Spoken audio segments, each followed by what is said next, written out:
Yo soy José María Caso, Chema Caso, que soy de la Unidad de Enfermedades Infecciosas, aquí del 12 de octubre. Algunos me conocéis ya, pero un montón de caras para mí son súper desconocidas. Muchos sois R1, ¿no? Y bueno, vamos a hablar un poco de este tema, que es un tema que para mucha gente puede ser complicado y para otra gente puede ser sencillo. Hay gente que puede creer, ¿no?, que el inicio de terapia antimicrobiana al final es lo que diga el Mensa, ¿no? Y esta frase yo la he escuchado incluso de especialistas en infecciosas. Una vez hecho el diagnóstico, el tratamiento está en el Mensa. Y eso no es falso. El que sabe de infecciosas, pues sí, efectivamente para él es fácil.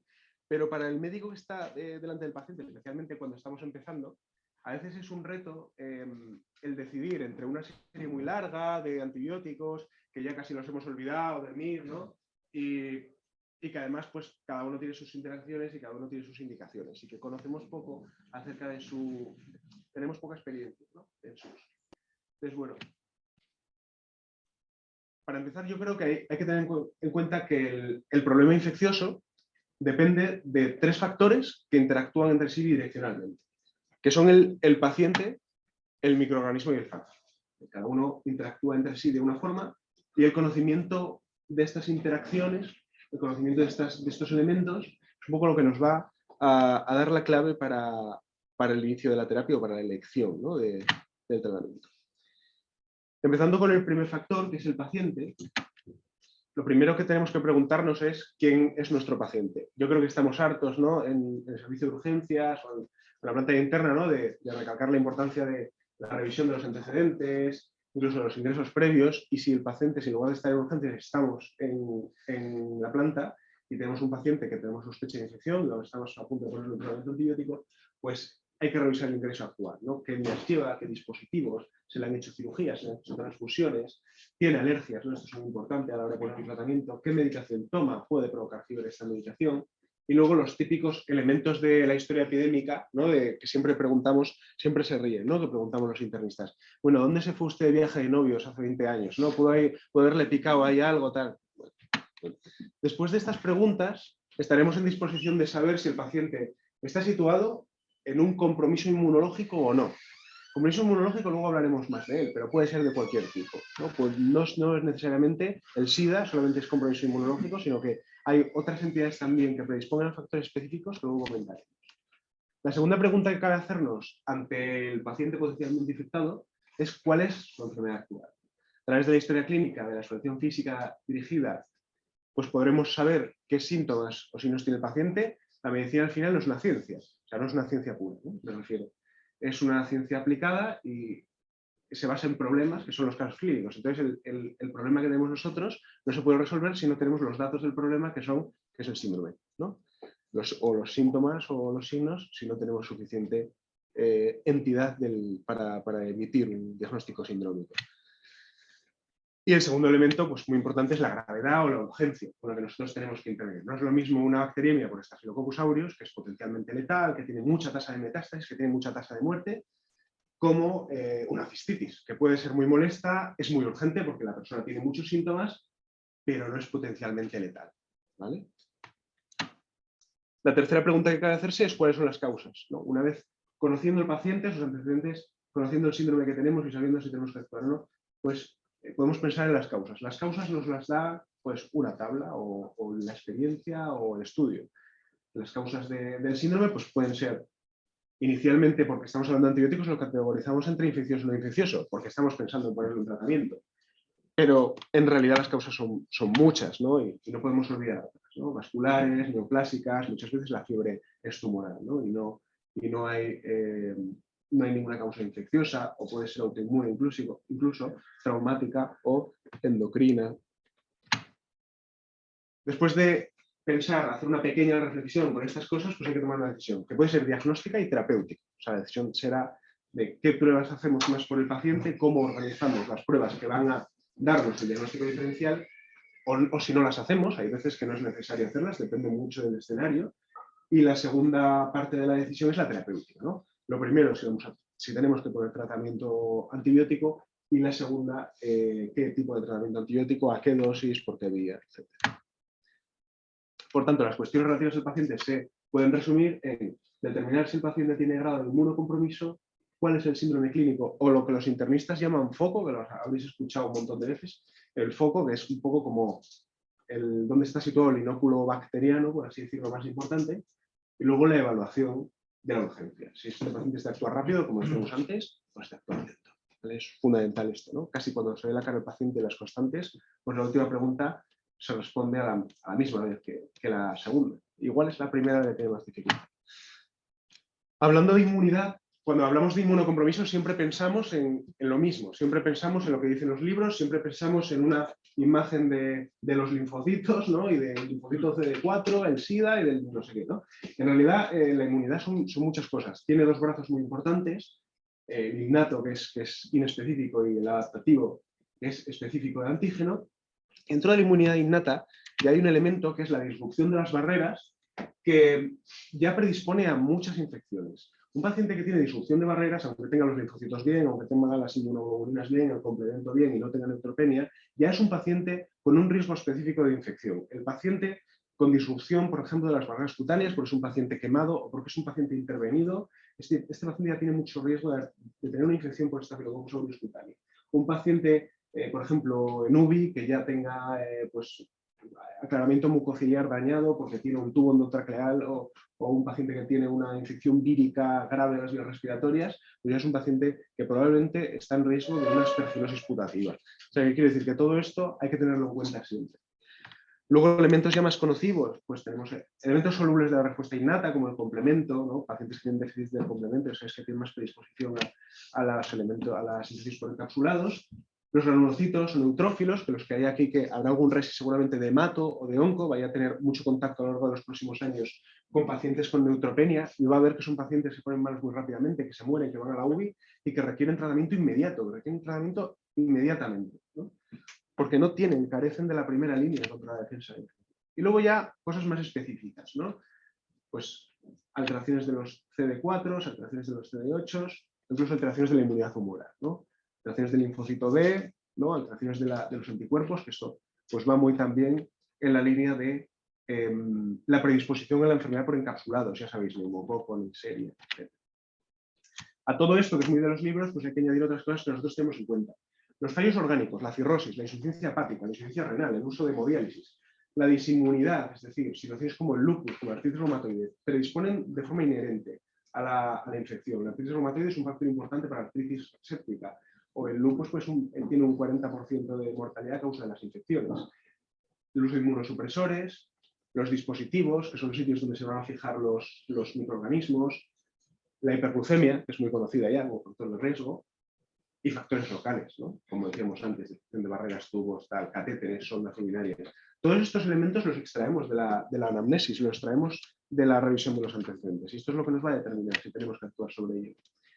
El microorganismo no hablaremos mucho de él, es un elemento vivo, entra dentro del juego de decidir si es infeccioso o no.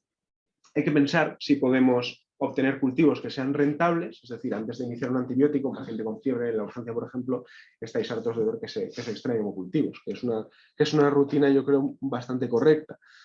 Hay que pensar si existen factores epidémicos o de exposición particulares que predispongan a una infección, y luego conocer el perfil de resistencia de nuestro centro, especialmente los gram negativos, porque vamos a tratar mucho de infecciones urinarias y tal, pero hay que conocer los perfiles de resistencia, ¿vale? Esta información está en la intranet, es difícil de encontrar, pero bueno, os podéis preguntar los adjuntos y esto. Y está al alcance de todos los profesionales del centro. Quiero recalcar un poco eso, antes de poner tratamiento antibiótico, la necesidad de tomar cultivos, de reflexionar al menos, hacer una pequeña reflexión de si tengo que tomar cultivos o no. Hay veces que nos deslumbra el cuadro clínico, nos deslumbra el shock o la hipotensión, ponemos antibiótico porque nos han dicho, hemos estudiado, y está claro, ¿no?, que en la primera hora, en las 3 primeras horas, hay que iniciar tratamiento antibiótico por el paciente, si el paciente está grave y tiene shock, pero nos olvidamos muchas veces de los cultivos o decidimos no iniciar tratamiento antibiótico y tampoco los hemos tomado. Yo creo que entre pedir hemocultivos o pedir unos cultivos y no pedirlos, puede ser que esto sea una barbaridad, pero creo que es mejor pedirlos. Puede ser que sea una barbaridad y que los microbiólogos te digan esto no tiene ningún sentido, tal. Pero yo sí creo que al menos antes de poner un antibiótico habría que tener una prueba microbiológica. Yo sí lo creo. Yendo al último paso, el fármaco, y ahora vamos a empezar a hablar de algunos casos clínicos para que habléis vosotros. tiene una definición muy fácil, que es que la concentración del antibiótico al que se induce la muerte de la población bacteriana supera ampliamente el punto que tiene esa población de sensible. Entonces, esto tiene que hacerse sin inducir toxicidad y precozmente en los casos en los que el paciente esté grave. Ya sabéis que en la farmacología pues el fármaco interactúa con el microorganismo a través de su mecanismo de acción y a través de lo contrario, ¿no? de la resistencia, que es lo que puede expresar el microorganismo para hacer frente al antibiótico, y que lo que el cuerpo le hace al fármaco es la farmacocinética y que lo que el fármaco le hace al cuerpo son los efectos adversos. Estas son cosas muy básicas, pero que nos establecen un poco la base de cómo tenemos que pensar, ¿no? Esta diapositiva es un poco compleja y lo que está subrayado en ella o lo que se muestra son los elementos que tiene que pensar alguien a la hora de poner un tratamiento antibiótico. En realidad todos estos ya vienen pensados, porque por ejemplo, las vías de administración ya te las da el paciente, cuáles tengo disponibles. En realidad, los parámetros farmacocinéticos pues ya van un poco en el tratamiento empírico que se puede poner o en los fármacos que están en las guías clínicas, ¿no? Entonces, simplemente yo creo que siempre hay que tenerlo en cuenta, por mucho que esté, y yo creo que un poco el objetivo de la charla es daros algunas herramientas para que penséis en ellos. Muy importante, aunque lo he puesto aquí abajo, es la situación del paciente, ¿no? Si tiene fallos orgánicos, sobre todo la previsión de efectos adversos, ¿no? Es lo mismo un paciente que va a ser sometido a quimio que un paciente que no, ¿no? Va a ser sometido a quimio, tú esperas que tenga una bajada de los neutrófilos, pues a ese paciente o una bajada de una amilosupresión, pues ese paciente probablemente no le pongas un fármaco que si esperas un tratamiento a largo plazo, que entre sus efectos esté la mielosupresión, ¿no? Dirás, bueno, ¿por qué no intentamos otros, ¿no? Ya que vamos a poner algo que va a ser mielosupresor, ¿no? Mielosupresor. Entonces, eso es un ejemplo, por ejemplo, las alergias, etcétera. Entonces, ahora, para discutir un poco estos conceptos que son un poco complicados y áridos, vamos a ir con unos casos clínicos, ¿vale? Y vais a participar vosotros. Entonces, si no participáis, yo que les decís algo, ¿no? Vosotros que tenéis más confianza, ¿no? O participáis vosotros, ¿no? Entonces, el primer caso clínico es una mujer de 76 años que tiene una enfermedad renal crónica, ¿no? La crea basal de 2,5, tiene fiebre, tiene hipotensión y se aísla en sangre un Staphylococcus aureus sin antibiograma. Se aísla en la sangre, en los hemocultivos un Staphylococcus aureus. Es muy pronto y todavía no tenemos el antibiograma. Entonces, ¿qué pensáis de esto? ¿Cuál sería el foco más probable? ¿Es necesario el tratamiento inmediato? ¿Y cuál sería el tratamiento más adecuado a vuestro juicio, de lo que os suene? ¿Qué opciones tenemos? Al final esto es dar opciones muchas veces, ¿no? Espera, ¿quién quiere participar? ¿En la parte de atrás? ¿Alguien? Venga, o al unísono. Adelante. Bueno, habría que ver ingresos previos de la paciente. Es posible en esta fase, podría ser asociado a la infección. Muy bien. Sí puede venir, ¿no? El Staphylococcus aureus es un colonizador de la piel.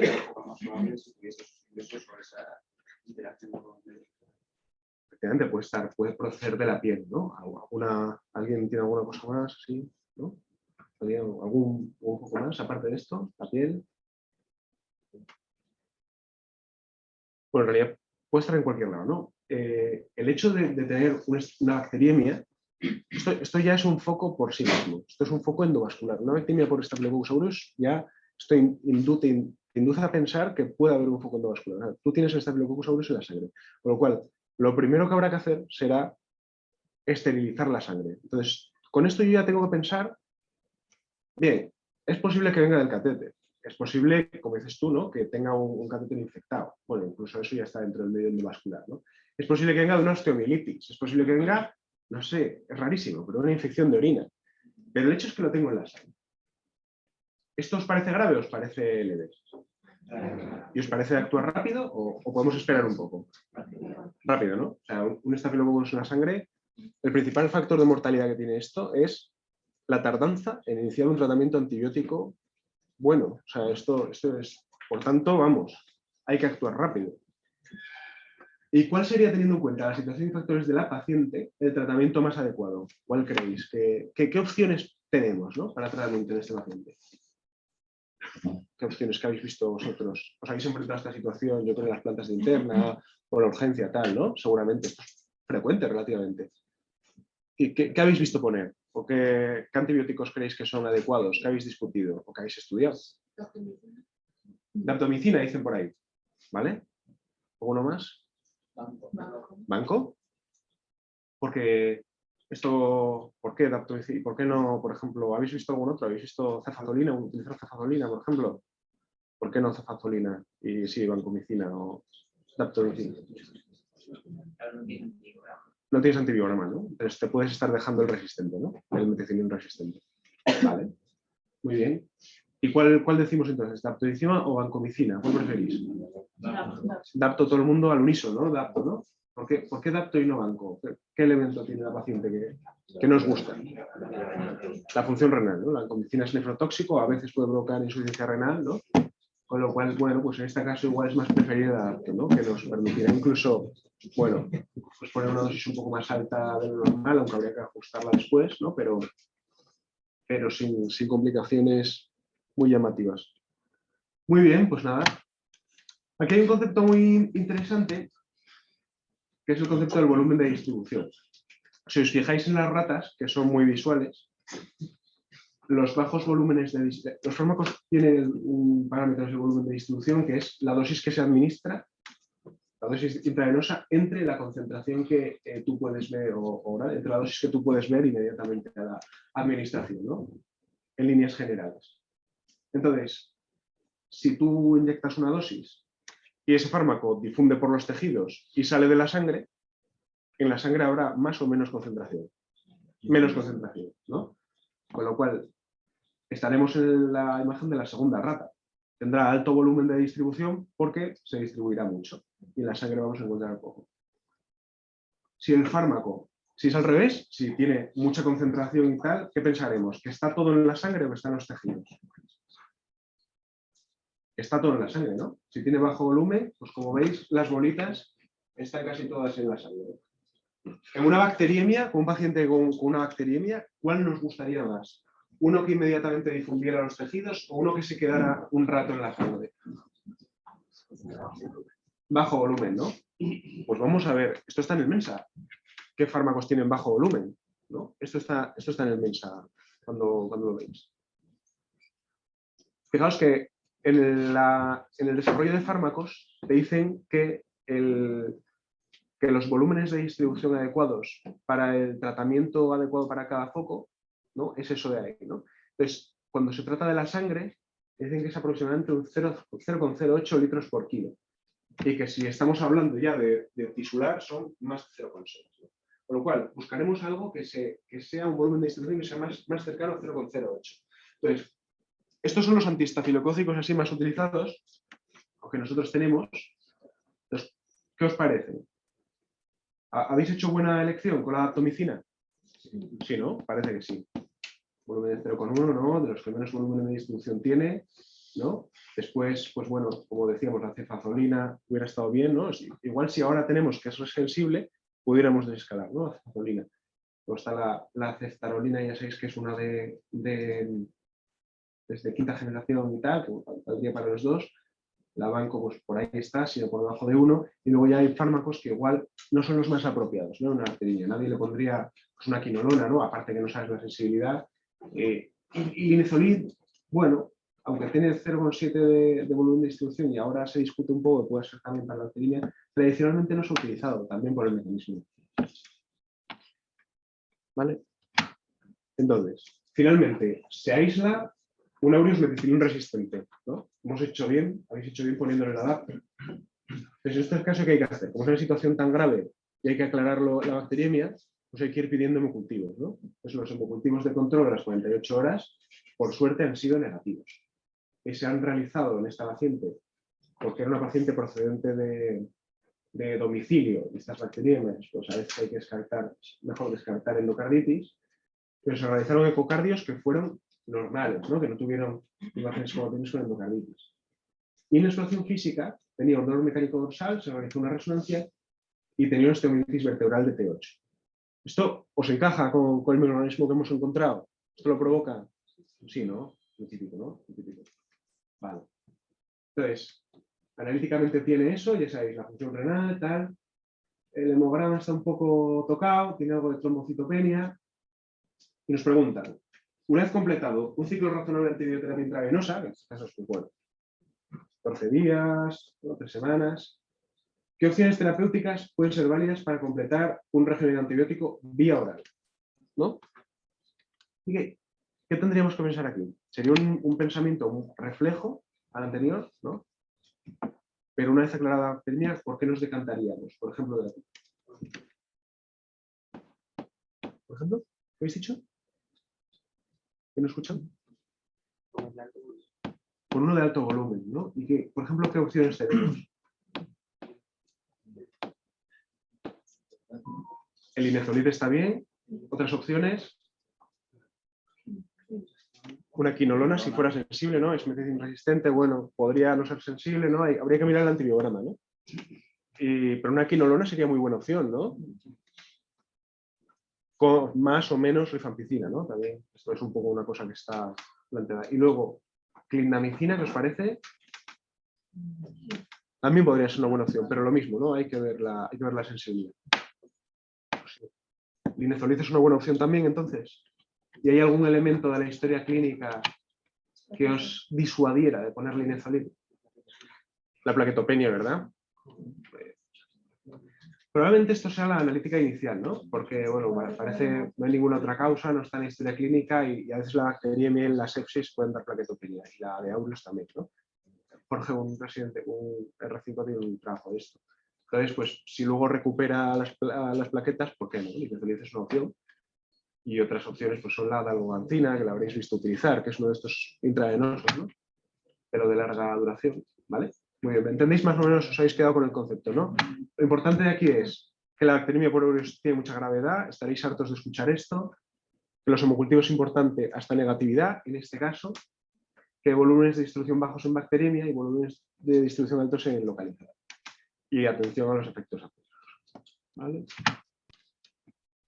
Es otro un poco distinto. Un señor con EPOC, con colonización previa por pseudomonas multisensible, lo tenemos, ¿no?, en los aislamientos previos. Entonces este llega a urgencias, os llega a amarillos por fiebre, tos y expectoración de 4 días de evolución. Entonces veis que está desaturado, ¿no?, que antes no lo estaba, la historia clínica no tiene datos previos de saturación, está en insuficiencia respiratoria, y la placa que le pedís pues tiene una consolidación en base derecha, ¿no? Entonces, bueno, los subís agudos, está en una cama, tal, ¿no? Y la analítica pues tiene una CRE un poco tocada, que no tenía previamente, tiene 19 en leucos y una PCR de 24. Entonces, bueno, ¿qué síndrome puede tener este paciente? ¿Estamos en disposición ya de emitir algún juicio clínico con este paciente? ¿Podemos decir si tiene algo o no podemos decir nada? Una neumonía, yo diría, ¿no? Una consolidación en base derecha, ¿no? Uno puede ser más cauto o menos cauto, pero hay una consolidación, 24 de PCR, factores predisponentes, tal, es una neumonía, ¿no? Hasta que se demuestre lo contrario. Es una neumonía un poco especial en un paciente que ya tiene una neumopatía previa, ¿no?, que tiene una alteración anatómica de la vía respiratoria y colonizaciones previas de microorganismos que son un poco difíciles de tratar, ¿no? Entonces, la etiología presumiblemente implicada que tiene este paciente, ¿cuál sería la primera cosa que tendríamos que hacer con él? Sacar un cultivo de esputo. Cultivo de esputo estaría muy bien, ¿no? Además lo tienes, ¿no?, con insuficiencia respiratoria y tal, yo creo que lo mínimo un cultivo de esputo, ¿no? Cultivo de sangre, pues hombre, si va a ingresar y tal, pues probablemente también, ¿no? Si está con fiebre y eso también, ¿no? Hay más dudas, ¿no? Hay los de la medicina basada en la evidencia y tal, que muchas veces revisan estas cosas, pues ya sabéis, a veces dicen que no, a veces que sí, bueno. Hombre, el sentido común en estos casos, a mí al menos me dicta que hay que sacar los hemocultivos, ¿no? O sea, vas a poner antibióticos, si no la pillas en el esputo, pues igual la pillas en los cultivos. Bueno. Entonces, la etiología presumiblemente implicada de esto, ¿cuál sería? ¿Qué microorganismos? Decidme 3 microorganismos que pueden ser esto. ¿Estamos en invierno? ¿Qué puede ser? Aparte de las pseudomonas que la hemos visto en la historia clínica, en la intranet. Neumococo, ¿no? O sea, no hay que olvidar el neumococo nunca, ¿no? ¿Alguno más? Haemophilus influenza, ¿no? Yo creo que estos son los más importantes. habéis venido con ello muy estudiado, por lo que veo. Y luego, teniendo en cuenta el foco, ¿no? Que el foco que será respiratorio y los microorganismos más frecuentes, ¿cuál sería el tratamiento empírico más adecuado? Bueno, os traía esto, pero ya lo habéis dicho vosotros, ¿no? Estos son datos de, no sé por qué no se ve ahí, la verdad, estos son datos de Valencia, son datos un poco antiguos, pero nos muestran la distribución en España de la neumonía que ingresa, ¿vale? Hay que tener en cuenta que no se establece la causa en la mayor parte de los casos. Fijaos que en 209, ¿no? de 462 no se establece el diagnóstico, y hay que tratarlo empíricamente muchas veces. Y que la causa bacteriana fundamentalmente es por neumococo, Streptococcus pneumoniae. Ahí sale muy, muy alto también la legionela, pero porque son datos de Valencia. En Valencia muchas veces en verano hay epidemias de legionela y aquí no es tan frecuente. Y además la legionela proporciona otros datos también accesorios, aparece a veces una epidemia en relación con la ventilación, etc. Este paciente tampoco es el típico, ¿no? Luego el micoplasma, que a veces también está por ahí, aunque es más de pacientes más jóvenes, pero sobre todo no podemos olvidar el neumococo, el Haemophilus influenzae de un paciente mayor fumador, EPOC, y las pseudomonas que ya la tenemos en esto, ¿no? Entonces, ¿qué fármaco creéis que es el más apropiado? ¿O qué fármacos creéis que le podemos poner a este paciente? Después los hemos, para que espere un poco ahí hasta el ingreso y para ver si se estabiliza.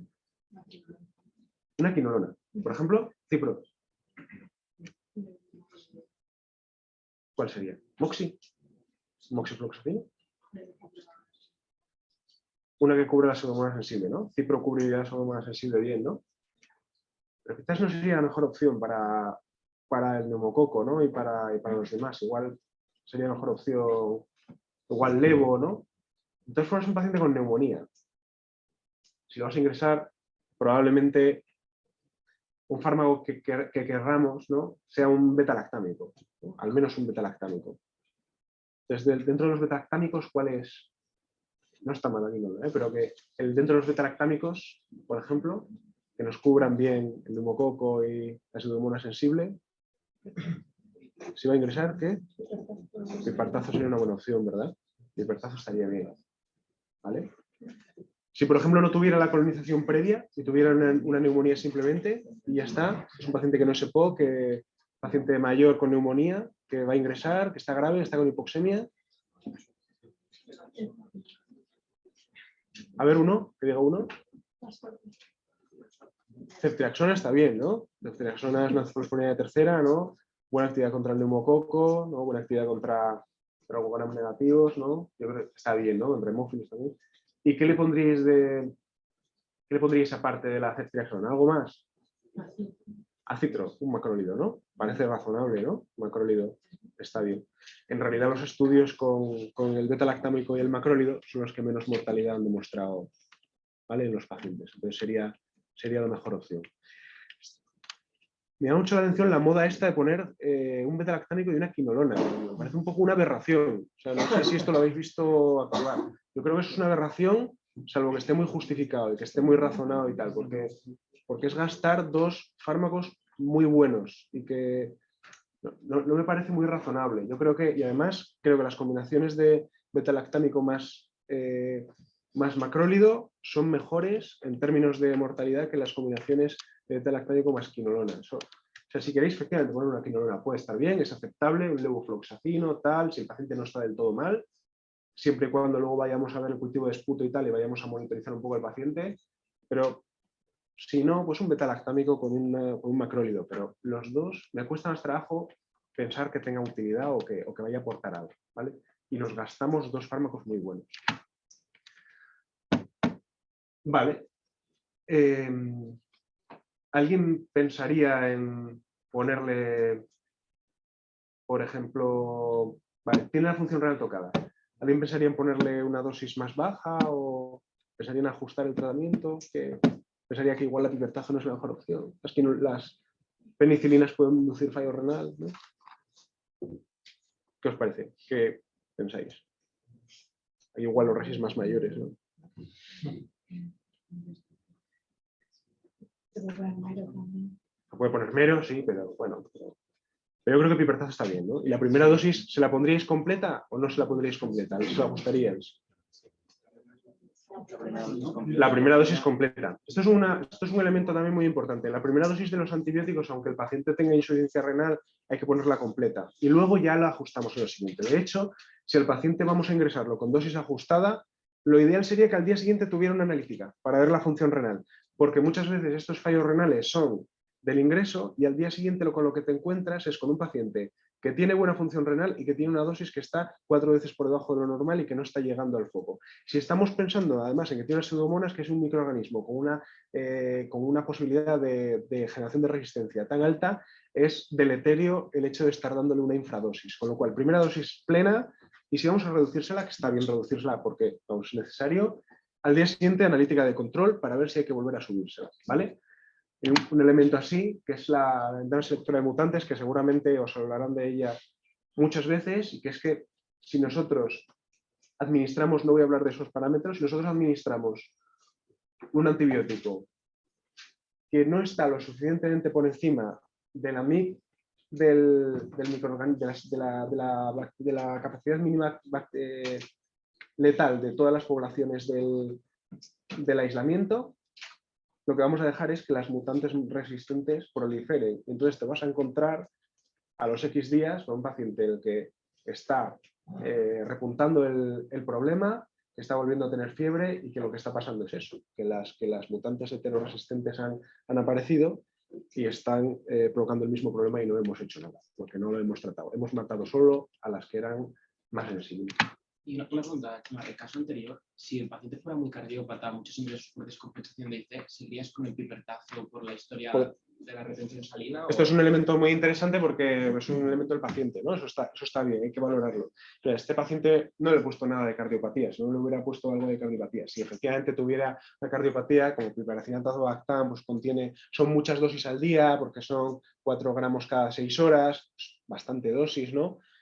Pues probablemente se pudiera pensar en otra opción. Igual, pues, siendo este paciente, pues, meropenem, aunque fuera la primera dosis hasta que viéramos tal, no sería tampoco mala, pero no os quedéis con que haya que utilizar estos antibióticos, sino un poco con que hay que revisar las dosis, ¿vale? En realidad, hombre, es preferible restringir lo máximo posible el espectro antibiótico. Os he dicho un poco la pipertazo, que no está mal. Aún así, por ejemplo, si el paciente no tuviera la colonización por pseudomonas, otra opción buena sería la amoxicilina clavulánico, ¿no? O sea que también está bien.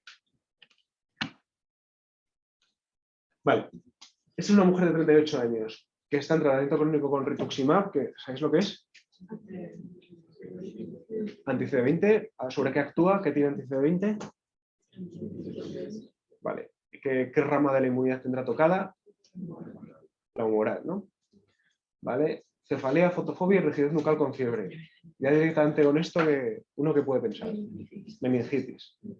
Se le hace un escáner que es normal y le hacen una PL rápidamente, sin perder mucho tiempo. Ya sabéis que tiene ahí pues alguna barbaridad de neutrófilos, tiene 26 de glucosa y proteínas. Bueno, diagnóstico sindrómico, meningitis aguda purulenta, ¿no? Y microorganismos que tenemos que tratar, 3, decidme 3. Neumococo, ¿no? Meningococo. Hemófilus influenza de tipo E. Vale, muy bien. ¿Alguno más? Listeria. Es joven, ¿no? La histeria es a partir de los 50, ¿o qué? Por ahí. Está ahí muy deprimido, muy bien. Muy bien, muy bien. Efectivamente. Bueno, lo que habéis dicho, ¿no? Estamos, yo creo, en la penúltima, ¿no? De 59, pues sobre todo neumococo. Listeria un poco, igual no es tan frecuente en España. Hemófilus influenza, hay que tenerlo en cuenta. Y esta paciente, pues su situación justifica que también pensemos en esto. ¿Qué tratamientos antibióticos, qué tratamiento le pondríais? ¿Qué creéis? ¿Cuál es la mejor opción? ¿Qué habéis leído? ¿Qué habéis puesto incluso?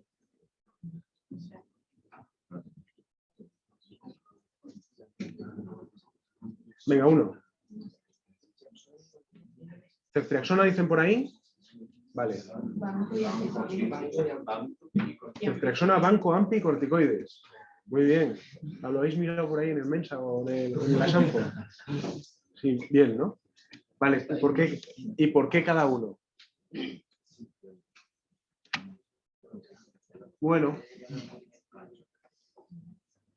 a ver, el sistema nervioso central es un santuario farmacológico. A él llegan muy difícilmente los fármacos. Al igual, es el sistema nervioso central, el ojo y el huevo. O sea, estos tres sitios son santuarios farmacológicos. Bueno, llegan fatal los antibióticos, ¿no? Entonces, tradicionalmente lo que se decía en la facultad. Entonces, la difusión ahí va a ser muy complicada, porque tenemos una barrera un poco especial. No es lo mismo con pulmón. Entonces, hay fármacos que tienen mejor difusión, que son las quinolonas, el fluco, la rifampicina, tal, ¿no? El linezolid y el metro. Hay fármacos que tienen una difusión moderada, que ahí están los betalactámicos, la banco, tal, y hay fármacos que tienen una difusión malísima, ¿no? La adapto, o lo pondrían adidapto o una meningitis, la TIGE o los aminoglucósidos no entran directamente, ¿no? Por sus cargas, por la forma de la molécula, etcétera, ¿no? Entonces, pues y los de arriba ya ni hablamos, ¿no? Entonces, habéis estado todos de acuerdo en la ceftriaxona, pero podemos hacer algo en la cefalosporina. La cefalosporina, ¿no? La cefalosporina tiene actividad contra el neumococo, bastante buena, ¿no? Incluso la propia penicilina, si fuera un neumococo sensible, estaría bien. Pasa que la penicilina es un infierno ponerla. Hay que ponerla cada 4 horas, una barbaridad de dosis, da fallo renal, bueno, ¿no? Es un compuesto más impuro. O sea, más puro, ¿no? Y la ceftriaxona, ¿qué podemos hacer con ella para que penetre mejor? Ahí. Ponemos 1 gramo cada 24 y fuera, ¿no? Como la neumonía neumocócica, ¿o qué? ¿No? ¿Cuánto más? ¿2 cada 24? 2 cada 12, ¿no? Pues es lo que hacemos, ¿no? Aumentamos la dosis. Bueno, va a llegar menos, pues bueno, pues aumentamos la dosis. Entonces es que la ceftriaxona a veces, si aumentas mucho la dosis, tiene un fallo, da problemas en el hígado, un poco, ¿no? Síndrome de bilis espesa, que habéis estudiado, etcétera, ¿no? Puede dar algo de hepatopatía. Entonces a veces preferimos utilizar una muy parecida a la ceftriaxona, pero que nos permite más dosis con menos efectos adversos, que es la cefotaxima, ¿vale? Le añadimos a esta paciente en concreto ampicilina por la listeria. Ya sabéis que la listeria es intrínsecamente resistente a cefalosporinas, ¿vale? Y le podemos añadir también, en función de si el entorno tiene neumococo de alta de resistencia a penicilina, pensar en vancomicina o incluso en linezolid, ¿no? O sea, linezolid que sería activo, tiene una penetración excelente, se puede poner a dosis normal, nos vendría bien, ¿no? Hasta que tuviéramos la prueba. Y luego la dexametasona, como todos habéis dicho, hay que ponerlo un poco antes, pero bueno, no demorar mucho el tratamiento antibiótico. Entonces, ¿qué podemos hacer en el líquido cefalorraquídeo de este paciente para... Vale, ponemos la primera dosis de todo esto en la urgencia y decimos, no nos la vamos a jugar. Ponle pam, pam, pam, pam, pero algo tenemos que hacer. No vamos a decir, ¿qué hacemos? ¿14 días de esto? No tiene mucho sentido, ¿no? ¿Qué podemos hacer? ¿Qué podemos pedir en el líquido? Una PCR múltiple, ¿no? Esto lo hace, es una cosa que en 1 hora o menos de 1 hora aporta muchas veces el diagnóstico etiológico. Otra cosa que podemos hacer, si no tenemos esto, una tinción de Gram. La tinción de Gram nos puede dirigir mucho, ¿no? Si en la tinción de Gram vemos cocos Gram positivos ¿no? En parejas o tal, diríamos que probablemente es un neumococo, ¿no? Y podríamos incluso quitar la AMPI y la banco, bueno, la AMPI, ¿no? Y si tenemos, por ejemplo, unos cocobacilos Gram positivos, o unos bacilos Gram positivos, pues la listeria probablemente es el causante, aunque una meningitis tan virulenta no suele ser nada. Tinción de Gram, cultivo líquido y, si se puede, PCR multiplex. Tratamiento empírico precoz, acertar siempre y luego ya quitaremos. Y la tercera es que muchas veces no es tan fácil como ver el antibiograma, ¿no? O sea, puede ser sensible al neumococo, puede ser sensible a penicilina, pero es una locura poner penicilina a una meningitis. No es una locura, pero sí es una molestia bastante, ¿no? Vale. Después de estos que han sido muy graves, vamos a uno un poco más suave que podéis ver todos los días. Mujer de 35 años, alérgica a betalactámicos, elemento importante. Infecciones urinarias de repetición, otro elemento importante. No tenemos urocultivos previos, no hay aislamientos. Acude amarillos por disuria, 12 horas de evolución, con tira de orina reactiva, sin fiebre. ¿Cuál sería vuestra decisión? Situación, ¿qué síndrome creéis que es este? ¿Qué haríais vosotros si os llegara esto?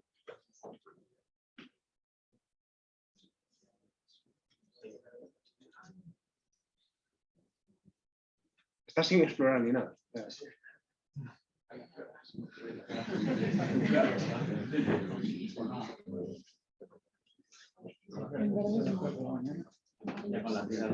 Venga. Con la tira ya vale, ¿no? Y dicen con la tira ya vale. Bueno, si la exploráis está bien, probablemente con la tira ya vale. Pero bueno, tiene infecciones urinarias de repetición. Si no tuviera infecciones urinarias de repetición, igual con los síntomas y sin urocultivo nada, si fuera una cistitis aguda no complicada, una persona que no tiene más episodios, no hace falta más. Es un tratamiento empírico que se puede hacer con, todos lo sabéis, ¿no? Una dosis de fosfomicina, ya está, ¿no? Ya está. Y fuera. Ni cultivos, ni nada, ¿vale? Ahora bien, infecciones urinarias de repetición. ¿Aquí qué? Igual sí que se lo pedimos, ¿no? Tiene muchas, ¿no? Bueno, se lo podemos pedir, ¿vale? ¿Y haríamos lo mismo? Sí. ¿Cómo?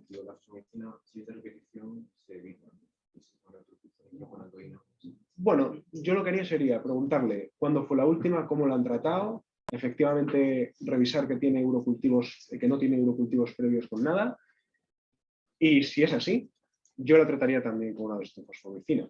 Le pediría el uro y lo puede ver su médico esto en un par de días, 3.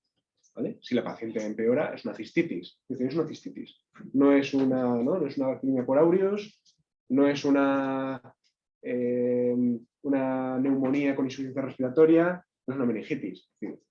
¿Podemos fallar? Si pudiéramos fallar, este sería el caso. Ahora bien, la fosfomicina es un buen fármaco, no deberíamos fallar tanto. Y, o sea, que no hay que ponerle meropenem, ni ingresar al paciente, ni condicionar el manejo de la paciente solo por esto, ¿no? Que podemos pedirle el uro, podemos ponerle fosfo, y además yo creo que fosfomicina es mejor opción frente a otros. El Septrin tiene más resistencia y bueno. ¿No? Vale. Si esta paciente tuviera fiebre, tuviera puño percusión renal positiva, ¿cómo lo veis? Sería más una pielonefritis, ¿no? Igual ya esto justificaría ser un poco más cuidadosos o no, o podemos hacer lo mismo. No, y aquí yo sí creo que, bueno, pues habría que observarlo durante más tiempo, ver que sale el urocultivo. Probablemente el hemo no fuera necesario, pero el urocultivo sí. Y bueno, pues quizás habría que iniciar tratamiento antibiótico con cefalosporina, al menos la primera dosis una cefalosporina tercera, ¿no?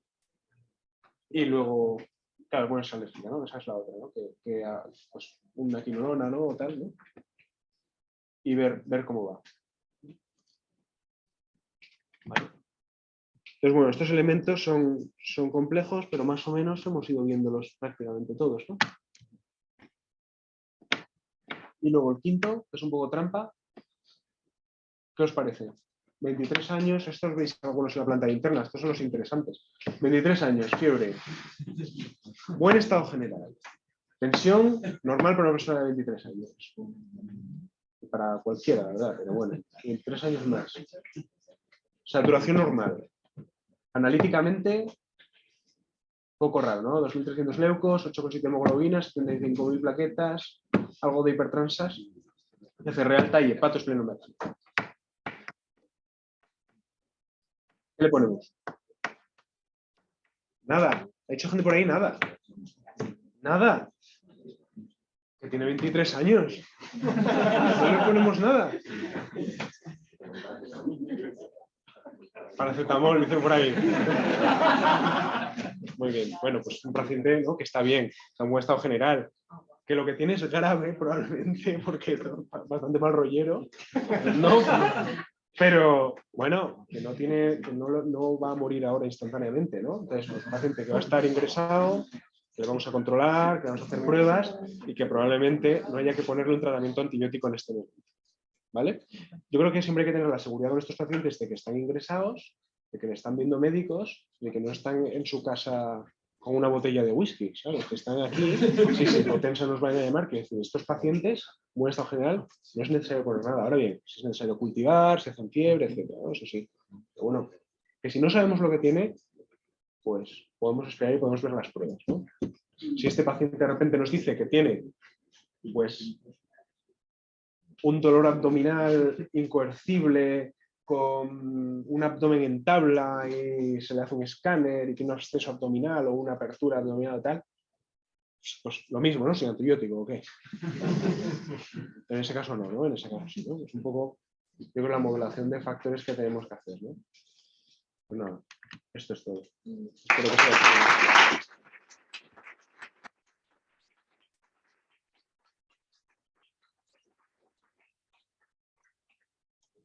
Pues nada. Un VIH. En amniótesis se condiciona, por una que tienes situado en el antibiograma, bueno, y el motivo se condiciona la corticoide al Es una muy buena pregunta, porque tú sabes que de dónde se obtiene el tratamiento con corticoides en la meningitis, se obtiene de un ensayo clínico que está publicado en el New England en 2000 algo, o en los años 90 al finales, es bastante antiguo, y lo que tenían era meningitis de todos los tipos. Tenían neumococo, tenían Haemophilus influenzae, tenían meningococo, tenían de todo. Y entonces ahí vieron que los pacientes que tenían meningitis con neumococo, el uso de corticoides en la pauta esta, que son 4 o 5 días, disminuía la mortalidad y disminuía la tasa de complicaciones neurológicas. Entonces, el problema que tiene esto es que si tú vas a la tabla, en realidad el resto de casos, o sea, los que no son neumococo, los que son hemófilos, los que son tal, tú vas ahí, esos tenían muy pocos casos, tenían 2 pacientes, 3 pacientes, entonces ahí no salía significativo. No sabemos si no salía significativo porque eran pocos pacientes. En las guías, en la Sanford, en el Mensa, tal, está que si es neumococo haces eso y que si no es neumococo le quitas el corticoide. No sería descabellado mantenérselo a todos, el corticoide. Tampoco sabemos, sobre todo si no van bien. Muchas veces los pacientes con meningitis hacen como, inicialmente, los primeros 48-72 horas, hacen como un empeoramiento que no se sabe muy bien, que es paradójico a veces. En los casos, pues el hecho de mantener el corticoide a mí no me parece una mala idea. O sea, no me parece que 4 o 5 días de corticoides vayan a generar un problema a nadie. O sea, creo que el corticoide tiene un problema a largo plazo, ¿no? Pero en 4 días creo que no. Ya, en el caso en el que estamos, que está inmunodeprimido, también se los pondría. Sí, claro, por supuesto. Sí. Pues nada, ya estamos, ¿no? Vamos a tomar un café.